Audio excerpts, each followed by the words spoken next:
I deployed to Iraq in 2003 to Ramadi. We were part of the second wave that went in. There had been some issues and reports of soldiers going into houses as we would go out on mission. We would go into Ramadi to clear houses, looking for terrorist activity in the area, insurgent activity in the area, IED patrols, all of those things. What was going on within my company and across the board, across the battalion that I was with, there was reports of soldiers going into the homes, destroying homes, assaulting civilians within the homes. There had been some reports of where soldiers had killed civilians that we were hearing as we were going through. Nobody in my company that I was aware of was ever a part of that. But I did get faced with it at one time when there was a curfew placed on the civilians approximately 10 p.m. at night. They were not allowed to be out on the roads or outside, or they'd be arrested or detained. So part of our mission was during IED patrols was to look for individuals that were shoveling on the side of the road or anything that looked suspicious and detain those individuals and bring them in for questioning. So one evening, probably about halfway through my deployment, we were out in the country just north of Ramadi when it was noticed that there was a man outside of his home between the road and his house. And he looked suspicious because it was after curfew, so anybody outside after curfew was suspicious anyways. We turned our patrol around, we went to detain this guy, and he ran back inside his home. My platoon at the time, I was a PFC, I believe, went into the home, we kicked the door in, we went in after this guy. When we got in there, some of the other platoon members started tearing up the house, screaming and yelling profanities at the females and young children that were inside the house.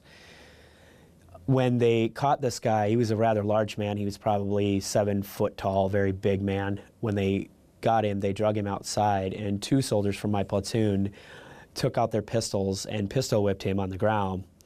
So I was already upset by the actions inside the house.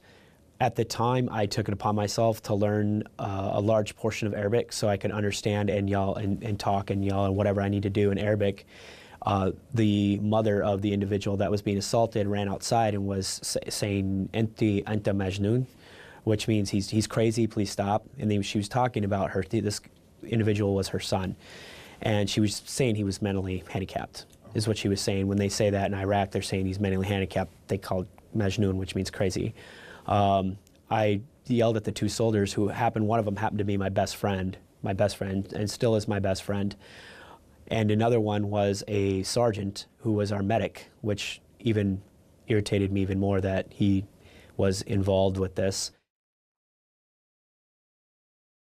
I immediately, upon that, jumped between the individual that they were pistol whipping and the 2 soldiers and threw them off of that individual and yelled at them to get away from him.